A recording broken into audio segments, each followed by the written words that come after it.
Boy, we've come a long way. You know, in the old days, there were no lights, no heat, no creature comforts. Just creatures. Everyone comfy? No, sir. Not at all. Nowadays, you just plug everything into your car. You got lights, heat. We are out of pesto. I'll make a run. Hey, everybody comfy? No. Okie doke. 우리 시대 가장 진화한 전기차, 양방향 충전에 완전히 새로운 현대 아이오닉 5.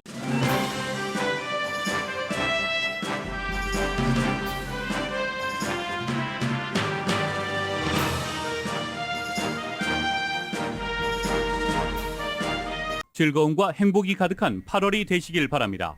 라디오 서울이 함께합니다. 강혜신의 오늘의 미국.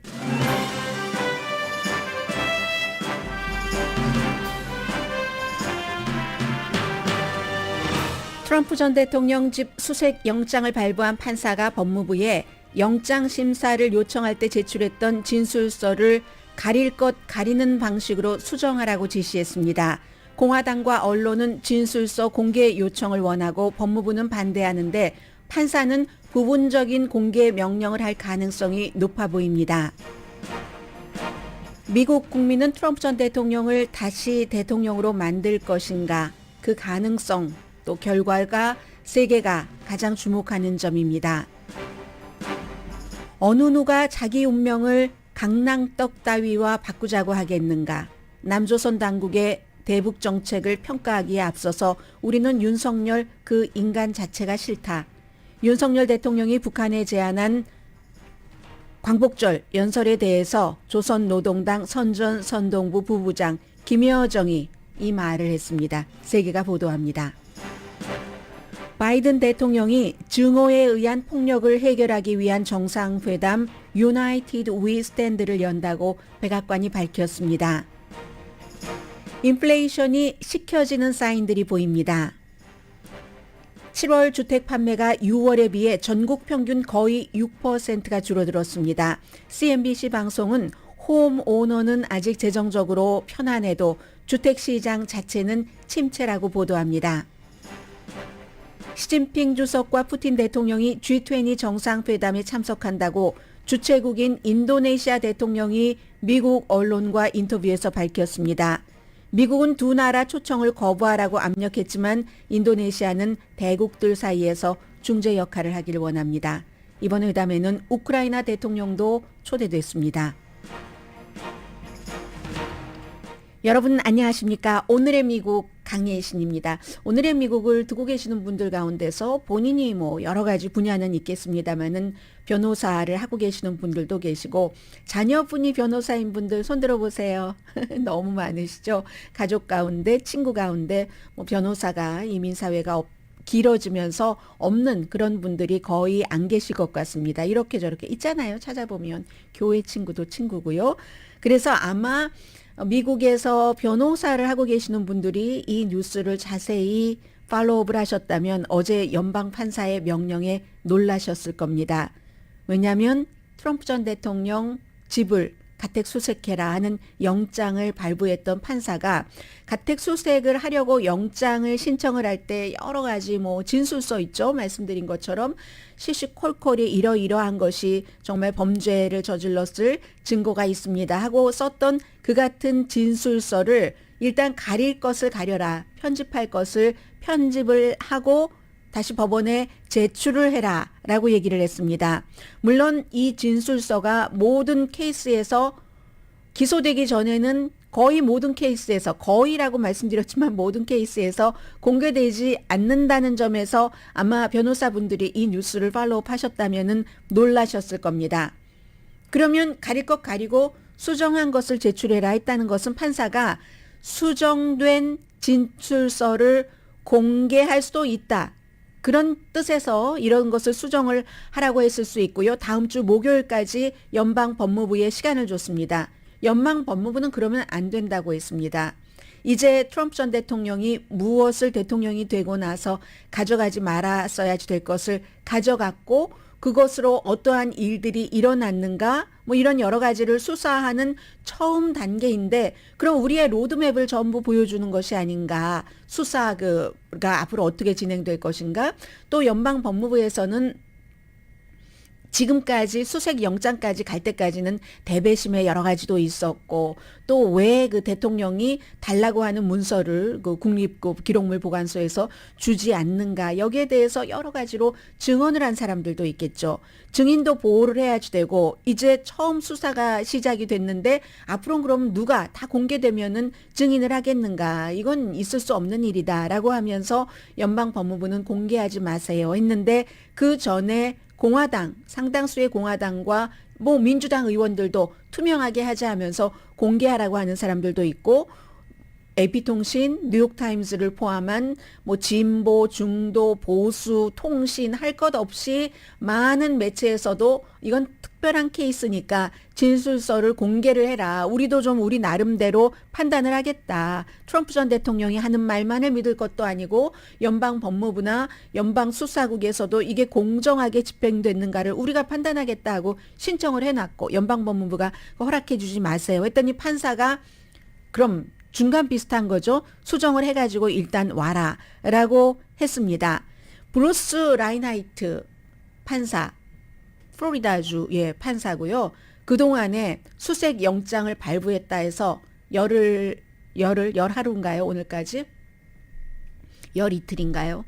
무척 위협을 받았습니다. 그가 다니는 유대교회, 그 자신, 가족들도 위협을 너무 많이 받고 있었고 반유대주의 뭐 이런 그 위협까지 포함이 돼서요. 이 판사가 어제 얘기한 것이 그 진술서가 왜 트럼프 전 대통령 집을 수색해야지 되며 그리고 그 여러 가지 증거를 담은 이런 것들이 완전히 하나도 공개되지 않아야지 된다고 생각하진 않는다. 나는 그럴 준비는 안 돼 있다. 이런 형태로 발표를 했습니다. 물론 법무부가 이 같은 이제 본인이 최종적으로 결정을 하겠죠. 수정해 와라. 다음 주 목요일까지 했고 수정을 해갔을 때 그것을 공개할 수도 있는데 그 공개를 바로 하는 것도 아니고 연방법무부가 항소라는 절차가 있죠. 그것이 다 끝날 때까지는 공개하지는 않는다라고 얘기를 했습니다. 그럼 여기서 언론, 공화당, 민주당, 법무부의 반응 다 나왔습니다. 트럼프 전 대통령의 반응은 무엇인가? 전체적으로 다 공개해라. 그런데 트럼프 전 대통령은 그렇지만 트럼프 전 대통령의 변호인들은 또 다르게 생각을 합니다.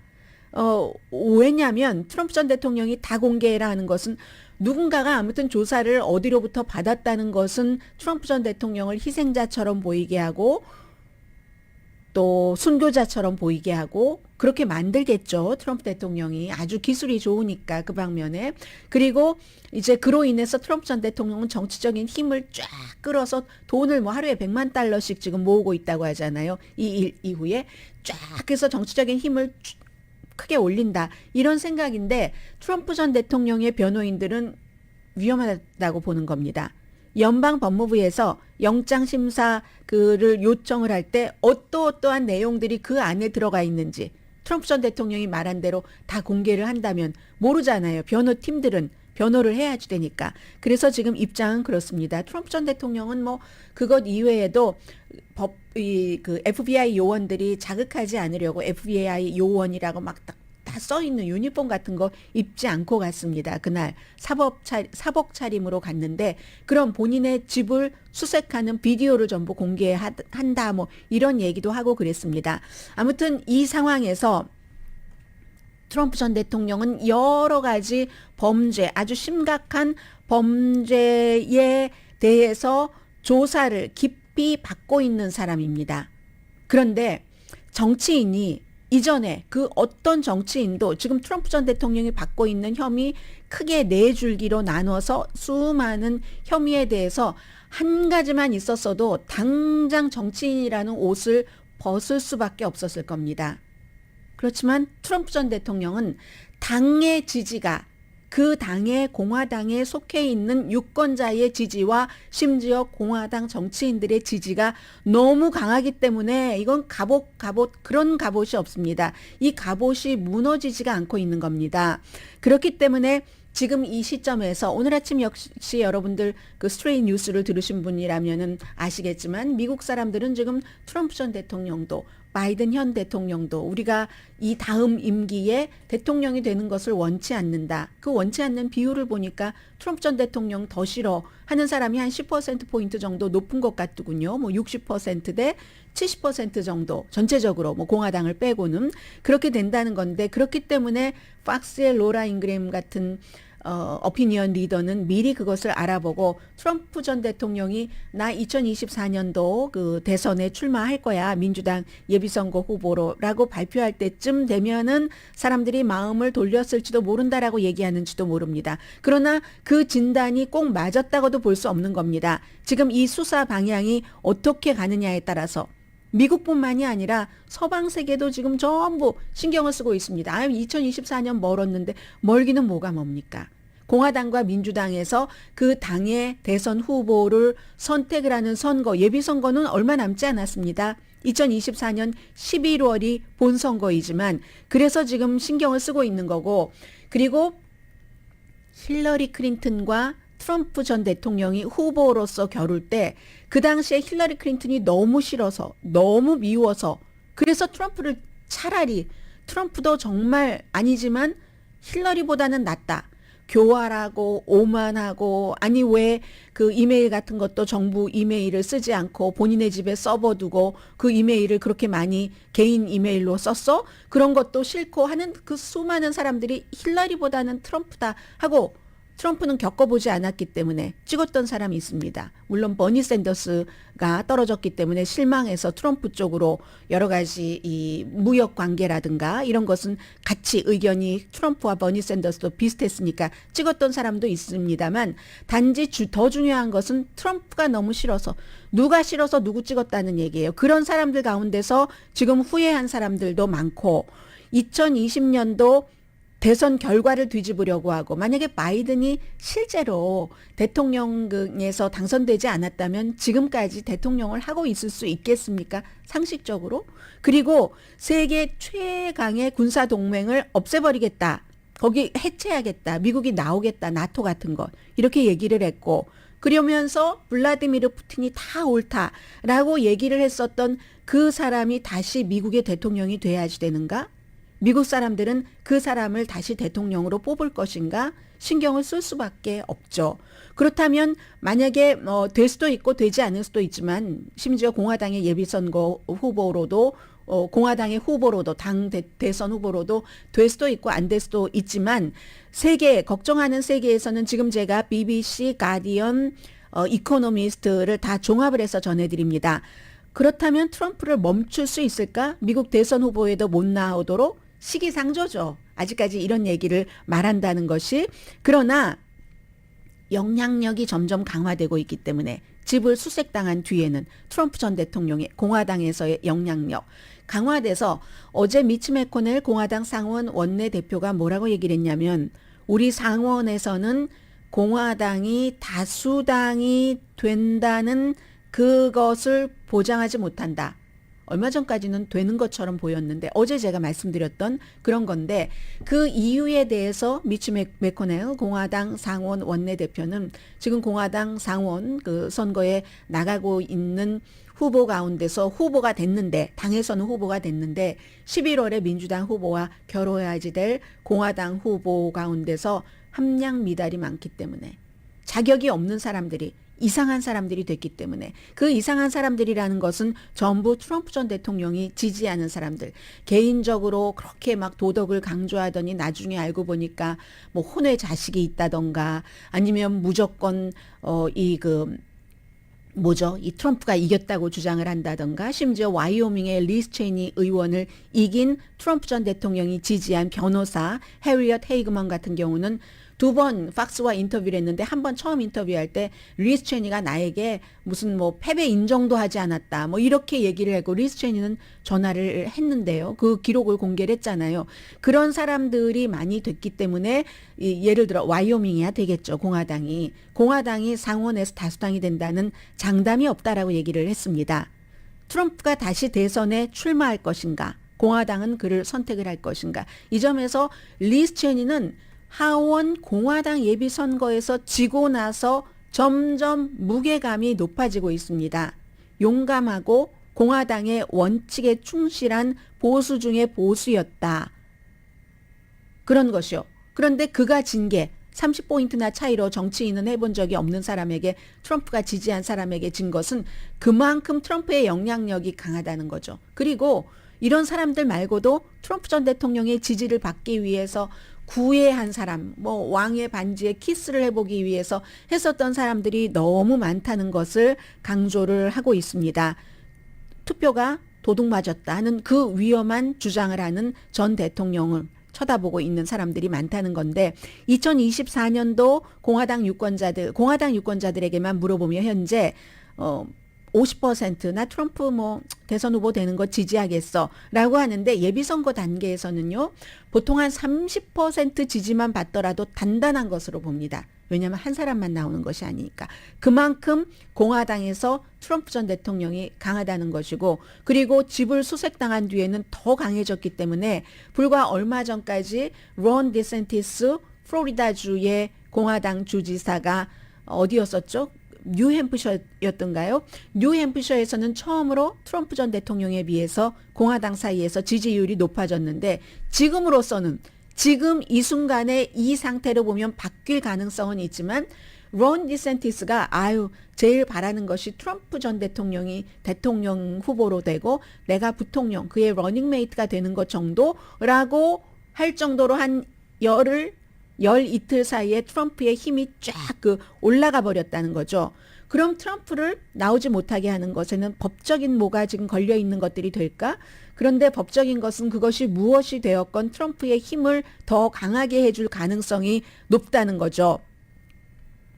그러면 이제 그래서 조사가 만약에 이 집에서 무엇이 나왔고 뭐 이러한 것들이 조사가 끝나고 나면은 기소를 한다 할지라도 그 기소를 할 때 꼭 뭐 초특급 1급이어야지 될 필요는 없지만 법적으로, 그러나 얼마나 그 사안이 민감했느냐 이것도 굉장히 중요할 것 같고요. 뭐 세금에 대해서 거짓 신고를 했는지, 그 밖에 조지아주의 선거 결과를 바꾸려고 어떻게 했는지 등등 많은 것들, 거기에서 무엇이라도 기소가 되고 유죄다 뭐 이런 것이 나오면 트럼프를 지지하는 사람들은 더 트럼프 곁에 묶인다는 거죠. 그렇기 때문에 트럼프 전 대통령은 누구 일반인들과 마찬가지로 지금 유죄가 확정된 게 아닙니다. 절대로. 기소도 아직 되지 않았기 때문에 무죄 추정의 원칙을 주장을 할 만한 충분한 자격이 있습니다. 그리고 로버트 멀러 특별검사가 수사를 했을 때도 결국은 여러 가지 문제가 트럼프 전 대통령에게 나중에 유리하게 됐고, 1차 탄핵에서도 2차 탄핵에서도 트럼프 전 대통령은 전부 살아난 사람이기 때문에 법적으로 오히려 뭐가 잘못될 것이다, 법적으로 뭐 더 나쁜 지금보다 형편에 나가면 트럼프 전 대통령은 더 출마하려고 하겠죠. 민간인 신분으로서는 그 법에 대해서 다 저촉을 받아야지 되니까. 그러나 본인이 너무 중요한 인물이 돼 있으면 법무부도 부담스럽고 FBI도 부담스럽고 여러 가지. 그러니까 법무부가 지금 딜레마인 거예요. 지금까지도 미적하다가 이제서야 일을 해라고 연방 법무부에 말하는 사람도 있지만, 만약에 나중에 트럼프의 힘이 더 강해졌을 때 저 사람을 확 기소를 하면은 야, 저거 정말 법무부가 완전 정치의 도구로 쓰여지고 있네 하는 얘기도 들을 수 있고, 그러면 그것도 기소하지 않으면 민주주의 법치주의를 어떻게 망가뜨리는 선택을 해야지 되는가? 연방 법무장관으로서는 그런 딜레마에 빠질 테고, 미국 사람들은 아무튼 여전히 이 법집행기관이 됐던 무엇이 됐던 그 기관, 인스티튜션에 대한 믿음은 약해질 것이고, 경제적으로 있죠. 이 트럼프 전 대통령을 지지하는 기본적으로 큰 기업들은 세금 등의 문제 때문에 공화당을 지지합니다만은, 그렇지 않은, 요즘은 사회에 뭐 정치적으로 그렇지 않은 기업들도 많이 있잖아요. 그런데 기업의 힘이 약해지고 있잖아요, 공화당에서는. 왜냐하면 공화당이 얼마 전부터 이 트럼프 때부터 그 선거에 나왔을 때부터 민주당이 멀리하고 시골 사람들 멀리하고 블루칼러 멀리하고 했었던 그 사람들에 다가가고, 또 히스패닉계도 다가가기 때문에 미국의 기업은 기업인데 트럼프 성향을 지지하지 않는 기업의 힘이 약해지고 있다는 이런 것들이 있고요. 그렇기 때문에 이코노미스트는 이런 지적을 하고 있네요. 사람들이 상식적으로 감각에 따라서 생각을 해야지 된다. 지금부터 마음을 다잡아야지 된다는 겁니다. 많은 강력한 언론 매체에 의해서 세뇌당하지 않으려면 트럼프 전 대통령 선거에 진 것 분명하다. 본인은 전보다 700만 표 아니죠. 얼마 많이 받았다고 했나요? 그렇지만 바이든은 그것보다 훨씬 더 많이 받은 700만 표나 트럼프보다 많이 받은 그런 거. 재임 4년 동안 그 이후에 백악관 잃었고 하원도 잃었고 뭐 이미 중간선거부터 잃었고 상원도 다수당을 잃었고 그리고 많은 유권자들은 그냥 내 성향적으로 트럼프가 좋은 거지 그가 굉장히 민주적이라던가 이렇지 않다는 것 알고 있습니다. 그리고 더 많은 사람들은 공화당을 제외하고는 그가 재집권하는 것을 원치 않는다는 것. 그렇기 때문에 이코노미스트는 트럼프 전 대통령이 선거는 부정선거야 라는 것을 주장을 한다는 겁니다. 이런 주장이 아니고서는 본인이 정식으로 아주 그 신사적으로 캠페인을 하고 신사적으로 여러 가지를 하고 나면은 다시 그 자리에 갈 수가 없으니까. 그 자리, 강한 자리, 뭔가 대통령이 되기 전이라도 공화당에서 내가 제일 강해야 여러 가지 본인과 연관된 수사에서 좀 조사도 약하게 받고 탈피를 할 수 있는 가능성을 찾을 수 있기 때문에 그래서 지금부터 미국 유권자들은 그런 점을 제가 앞에 말씀드렸던 것을 생각하고 있어야지 된다 하는 지적들이 오히려 밖에서 많이 들어오고 있습니다.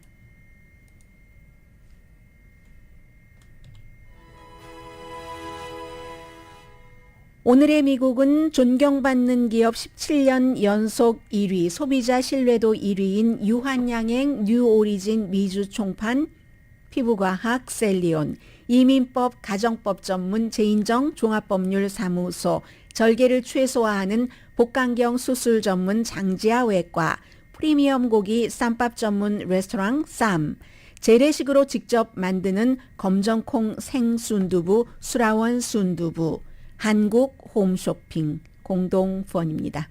잠시 뒤에 아주 재미있는 스토리를 전해드립니다.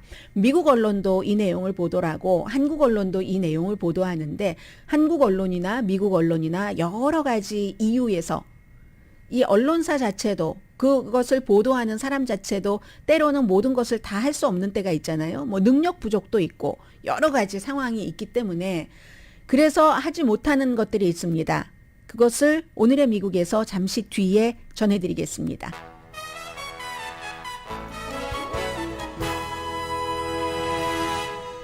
라디오 서울 방송 오늘의 미국 듣고 계십니다. 잠시 전에 하나 안 전해드린 게 있어요.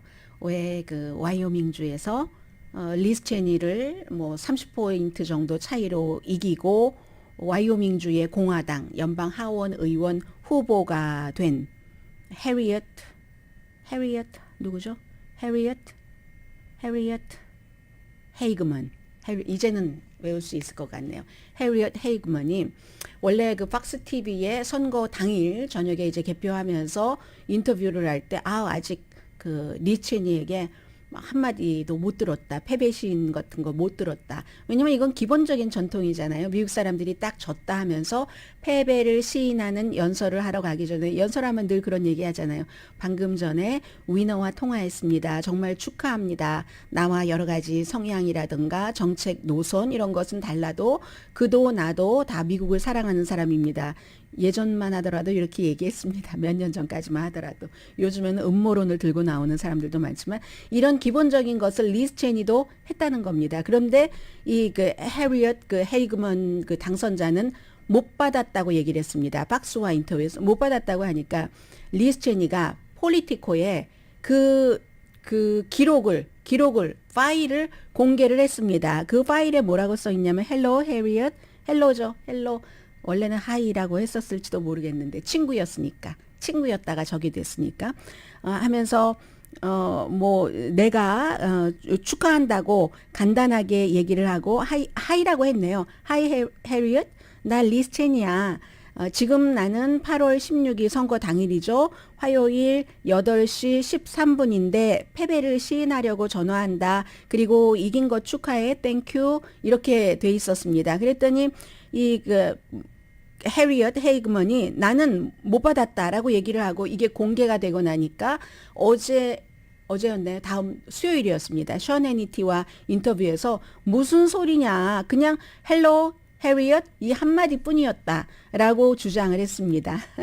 아무튼 이런 일 그렇게 누구의 말이 맞는지는 대체적으로 이 클립을 보면은 파일을 보면은 알 수 있을 것 같은데 그것을 그리고 리스 체니는 한 번 전화한 게 아니라 3번 전화를 시도를 했다는 겁니다. 두 사람이 직접 통화 못한 건 사실이에요.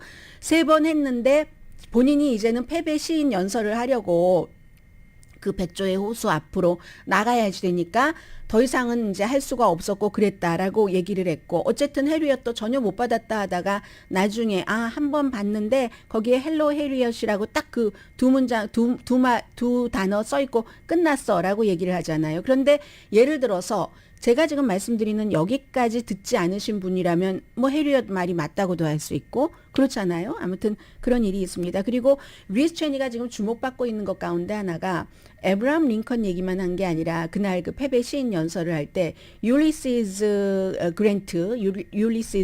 그랜트 대통령이 되기 전에 정말 큰 장군이었잖아요. 남북 전쟁 때 뭐 링컨이나 뭐 율리시스나 다 그런 사람들이 그런 일을 할 때 가만히 우리가 주의 깊게 그 연설 같은 것을 들어보면 그 사람들이 당대만 위해서 그런 그 큰 연설 같은 것을 한 게 아니라 후손까지 우리 대까지 물려주려는 그런 것으로 많은 희생들도 하고 했는데 우리가 나라를 이렇게 정말 말아 드셨어야 되겠는가라는 얘기도 했습니다. 그들의 희생을 헛되게 하면 안 된다 뭐 이런 얘기도 했고요. 운명을 미국 단어로는 콘케이크라고 했습니다. 저 그 콘케이크가 뭔지 몰라서 찾아봤더니 한국 단어로 그대로 북한의 김여정 부부장이 말한 거는 강냉이 뭐였죠? 아까 제가 여러분들께 헤드라인에서 말씀을 드렸었는데요. 강낭떡이군요. 강냉이 떡이 아니라 강낭떡 따위와 누가 자기 운명을 바꾸자고 하겠는가. 핵을 포기하지 않겠다는 얘기를 한 거죠.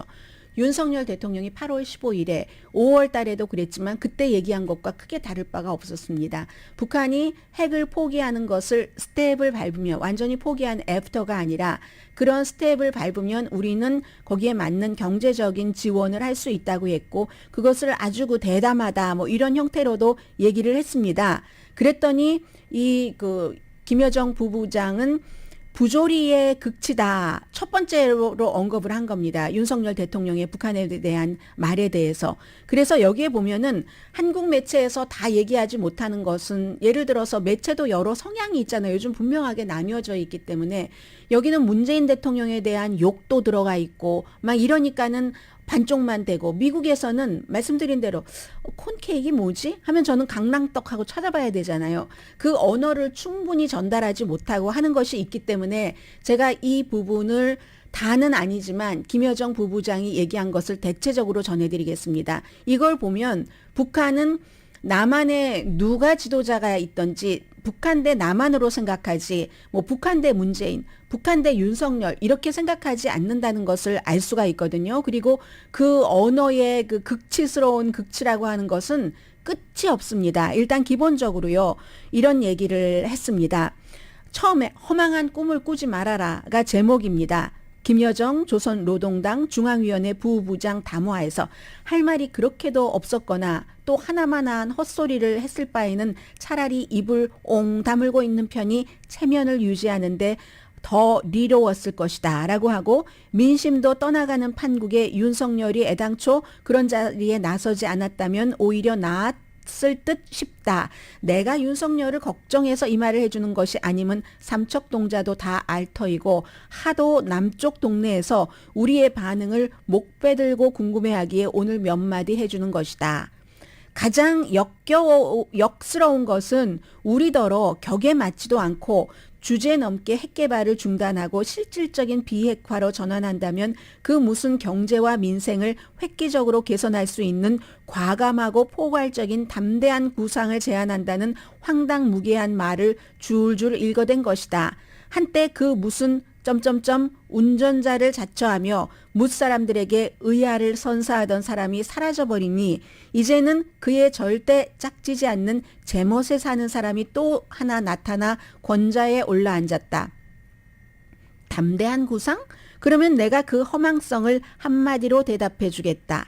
윤석열의 대담한 구상이라는 것은 검푸른 대양을 말리워 뽕밭을 만들어 보겠다는 것만큼이나 실현과 동떨어진 어리석음의 극치다.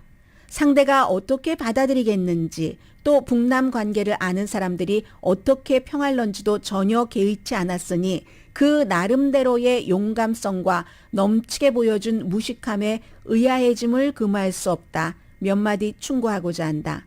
담대한 구상은 새로운 것이 아니라 10여 년 전 리명박 역도가 내들었다가 세인의 주목은커녕 동족 대결의 산물로 버림받은 비핵 개방 3천의 복사판에 불과하다.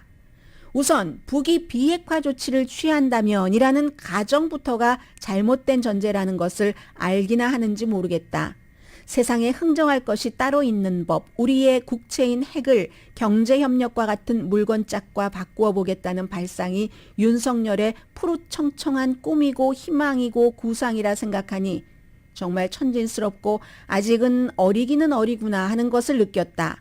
권좌에 올랐으면 왜 어리기는 어리구나 하는 것을 느꼈다. 이런 것도 유치하다. 이런 식으로 표현을 하잖아요. 권좌에 올랐으면 2, 3년은 열심히 일해봐야 그제서야 세상 돌아가는 리치, 사정을 읽게 되는 법이다. 어느 누가 자기 운명을 강낭떡 따위와 바꾸자고 하겠는가. 남조선 당국의 대북 정책을 평하기에 앞서 우리는 윤석열 인간 자체가 싫다. 담대한 구상으로도 안 된다고 앞으로 또 무슨 요란한 구상을 해가지고 문을 두드릴지는 모르겠으나 우리는 절대로 상대해주지 않을 것임을 분명히 밝혀둔다. 여기서 앞으로 냉전이 냉각에 한참 가겠다는 것을 짐작할 수 있습니다. 끝으로 한마디 더, 참으로 안 됐다만 하루 전 진행된 우리의 무기시험 발사 지점은 남조선 당국이 서투르고 이빠르게 발표한 온천 일대가 아니라 평안남도 안주시의 금성다리였음을 밝힌다. 이게 이제 그 내용입니다. 그래서 이제 여기에 대한 당연히 대통령실의 반응도 있고요. 무례한 말에 유감이다. 그렇지만 한 제안은 유효하다 하는 건데 기본적으로 이제 한참 그 냉각기가 가겠다는 것을 알 수가 있고요. 그리고 바이든 대통령은 다음 달에 9월 며칠로 돼 있나요? 15일. The United We Stand라고 해서 벌써 United We Stand 하는 것이 대강 이제 짐작을 해주잖아요. 증오에 의한 폭력을 해결하기 위한 서밋, 정상회담을 연답니다. 많은 사람들이 모이는데 뭐 정치인들, 기업인들, 그리고 뭐 기타 등등 연방정부, 주정부, 시정부의 관계자들, 그 비즈니스 리더도 있고 기조 연설 자체는 대통령이 하는데 이게 말하자면 그 소수 인종에 대한 증오 범죄를 막기 위한 그런 뭐 이런 거 한번 한다고 막아지겠습니까?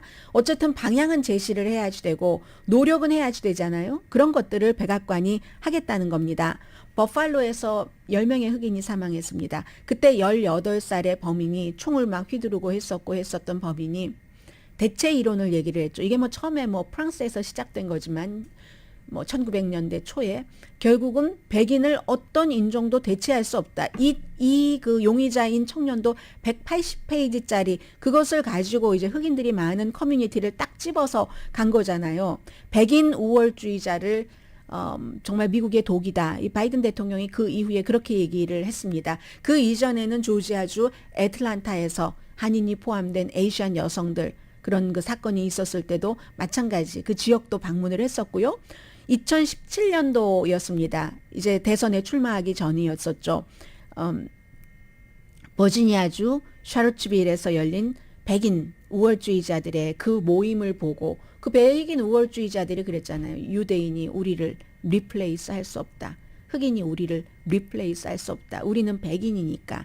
이게 바로 이제 그 대체 이론인데 Great Replacement라는 그런데 이제 그것을 보고 또 미국의 당시의 대통령은 저 사람들 사이에 좋은 사람들 많지. 저 사람들을 반대하는 사람들 사이에 좋은 사람이 있는 것처럼 이라고 얘기를 했잖아요. 그걸 보고 바이든 대통령은 내가 대통령에 출마해야 되겠다라는 결심을 했다고 여러 번 얘기를 했습니다. 그래서 결국은 초당적인 그룹으로 백악관이 주도를 해서 소수 인종에 관한 지금은 이제 소수 인종하면은 흑인이 가장 많은 피해 그룹이기는 합니다만은 팬데믹 이후에 코리안 아메리칸도 마찬가지였고요. 그런 것을 하겠다는 거. 모든 인종 또 종교 지역도 있을 테고요. 정치적인 성향도 있을 테고요. 다 같이 가야지 된다 하는 그런 것을 더 유나이티드 된 그야말로 미국에 대한 비전을 보여주고 싶어하는 그런 것으로 우리는 나가야지 된다고 하는 그런 바이든 대통령의 의지가 담긴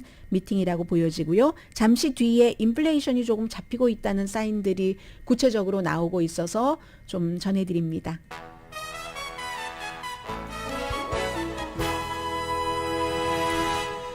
라디오 서울 방송 오늘의 미국 듣고 계십니다. 네, 물가가 안정이 돼야지 이자율도 안정이 되고 또 여러분들께서 큰 물건을 사실 때 좀 장기적으로 계획을 세우실 수가 있겠죠. 지금 많은 중요한 상품들의 가격이 떨어지고 있고 공급망도 노력도 했지만 모든 것들은 결국은 마지막에는 스스로 정리될 만한 상황이 돼서 정리되는 거잖아요. 그쪽으로 지금 가고 있답니다. 악시오스의 보도를 정리를 했습니다.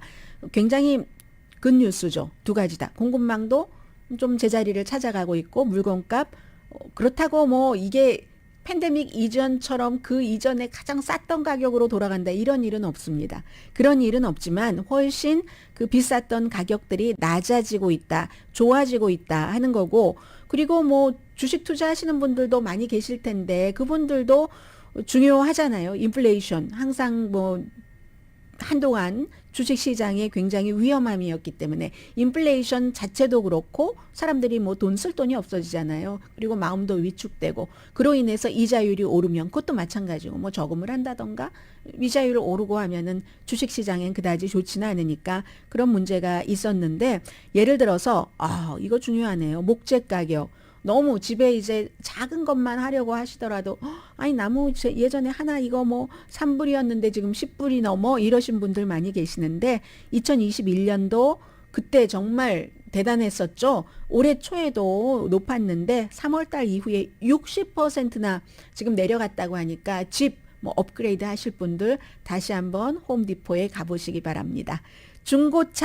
중고차는 코비드 때 칩이 없어서 아니면 코비드가 퍼질 것을 걱정을 해서 생산을 안 하고 공장이 문 닫고 해서 너무너무 힘들었었는데 2021년도 인플레이션에 가장 크게 역할을 한 것 가운데 하나가 중고차 가격이었잖아요. 올해도 기본적으로는 큰 변동은 없었는데 7월 달부터는 가격이 좀 내려가기 시작한답니다. 아마 8월 달에도 내려갈 것으로 전문가들이 보고 있고요. 5일은 우크라이나 전쟁이 그로 인한 이제 글로벌 위기가 오기 전에도 많이 올랐었었는데 3월 달에 배럴당 120달러를 기록하고 지금 이제 25% 이상 제가 며칠 전에 20%라고 말씀을 드렸는데 25% 이상 내려갔습니다. 부동산은 이제 조금 뒤에 좀 자세히 말씀드리겠고요. 철강, 곡물 또 계란도 다 지금 떨어지고 있고 쉬핑 물류 이렇게 이렇게 하는 이런 것이 예전의 상태로 돌아가면서 비용이 그러면 줄어들게 되겠죠. 그런 것들이라는 겁니다.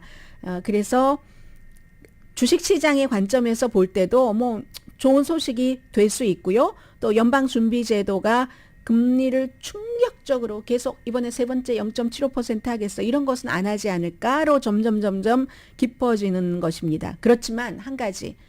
정말 무서운 매서운 코비드-19 돌연변이가 또 온다면 그때는 또 지금 말씀드렸던 것들이 다 무너질 수도 있습니다. 원점으로 돌아가는 거죠. 주택 판매가 어제는 남가주의 주택 판매에 대해서 말씀을 드렸는데 전국적인 주택 판매가 오늘 월스트리트저널과 CNBC를 제가 받고 종합을 해서 전해드리겠습니다. 전국적으로 7월 달에 판매가 거의 6%가 줄어들었다니까 에스크로 기간이 있고 하니까 5월 달이나 6월 달에 판매된 집들 아니겠어요? 대체적으로. 그래서 전국 부동산 그 중개인 협회 월간 보고서를 기준으로 말씀을 드리는 겁니다. 6월 달에 비해서 주택 판매가 7월 달에 6%가 줄어들었답니다. 2015년 11월 이후에 가장 적은 폭이에요. 주택 판매가.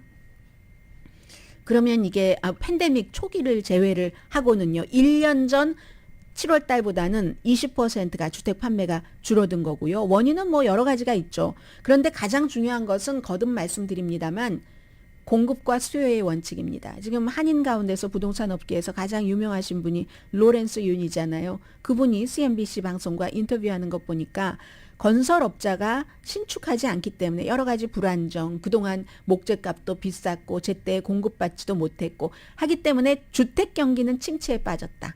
주택 경기는. 그러나 일반 이미 집을 갖고 있는 사람, 퍼스트 홈 바이어가 아닌 이런 사람들은 아직 괜찮죠. 그래서 이제 주택 사려는 사람들 바이어도 아직까지 여전히 뭐 그렇게 많지 않은 거예요. 뭐 예전에는 막 골라 샀는데 지금 그게 안 되고 있고요. 또 돈도 부족하잖아요. 이자율이 뭐 올랐기 때문에 굉장히 6% 이상 갔다가 지금은 뭐 5% 중 아니면 중상 이 정도가 되는데 중간 주택값은 40만 3,800달러 7월 달에 팔린 거. 로스앤젤레스 이 남가주 지역이 뭐 74만 달러인데 전국으로 합치면 이 정도 된다고 해서 중간 주택값은 1년 전에 비해서 10.8%가 올랐는데 그런데 이것도 이제 그 상승폭이 완만해진 겁니다. 중간 주택 가격이 계속 올라가기는 올라갔어요. 그런데 지난 5개월을 보면은 이제 올라가는 속도가 조금 느려지네. 이것은 곧 정상적으로 팬데믹 기간 동안에 비정상적으로 높아지고 했었던 것이 되돌아간다는 것으로 보면은 되고 있고요. 그리고 하이엔드 아주 비싼 집들은 계속 아주 그냥 더 좀 좋았거든요. 여러 가지 면에서. 근데 이것도 빠르게 환경이 변한다는 겁니다. 지금 싼 집부터 보면 10만 달러에서 25만 달러 이상 사이의 주택 판매 시골에 가면 많이 있습니다. 1년 전에 비해서 31% 판매 줄어들었고 75만 달러에서 100만 달러 사이 주택도 7월 달에 1년 전에 비해서 8% 줄어들었습니다. 100만 달러 이상 주택은 1년 전에 비해서 판매가 13% 줄어들었다는 거고 그리고 7월 달에 처음 집을 산 사람은 29%밖에 안 됩니다. 그만큼 이자율 때문에 그런 거고요. 아무튼 그런데 이 로렌스 윤 씨가 이상하다고 얘기하는 게 있어요. 7월 달에 주택이요. 14일 정도에 계약이 끝났답니다. 그 판매는 좀 줄어들었다고 하는데 1년 전에 7월 달에는 17일 걸렸다고 하거든요. 뭐 예전엔 뭐 몇 개월 걸리고 하잖아요. 그런 정도로 이건 아직도 이해할 수 없는 부분이 있는 것이고 분명하게 주택 시장의 열기는 식고 있다는 이것도 알 수 있는 것이고요.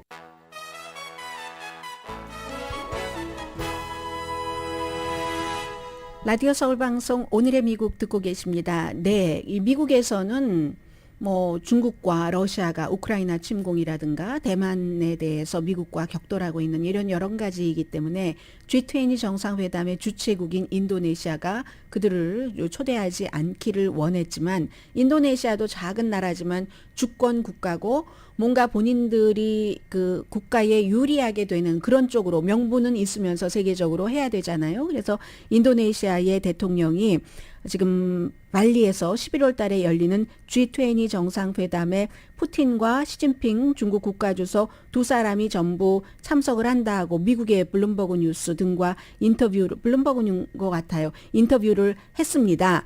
그리고 여기에 젤렌스키 우크라이나 대통령도 초대를 했는데 그러면서 하는 말이 대국끼리의 경쟁이 참으로 우려가 된다.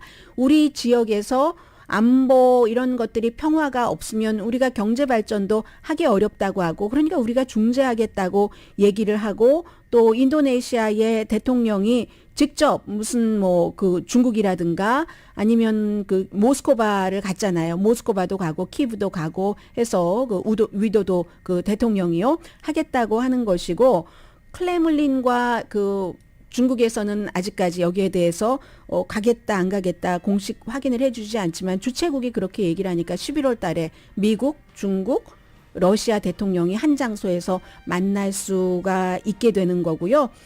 오늘의 미국은 존경받는 기업 17년 연속 1위, 소비자 신뢰도 1위인 유한양행 뉴오리진 미주 총판 피부과학 셀리온, 이민법 가정법 전문 제인정 종합법률사무소, 절개를 최소화하는 복강경 수술 전문 장지아 외과, 프리미엄 고기 쌈밥 전문 레스토랑 쌈, 재래식으로 직접 만드는 검정콩 생순두부 수라원 순두부, 한국 홈쇼핑 공동후원이었습니다. 10시에 좋은 아침 좋은 하루 방송됩니다. 러시아 보니까요, 지금 우크라이나와 핵 문제는 아주 민감하게 돼 있고, 스타벅스가 3월 달에 얘기를 하고 뭐 직원도 많고 하는데 쫙 빠졌잖아요. 5월 달에 직원들 봉급은 가을까지 준다고 하지만 스타벅스가 아니라 스타라는 러시아의 브랜드가 새로 생겨서 아주 장사 잘하는 것 같아요. 강혜신이었습니다.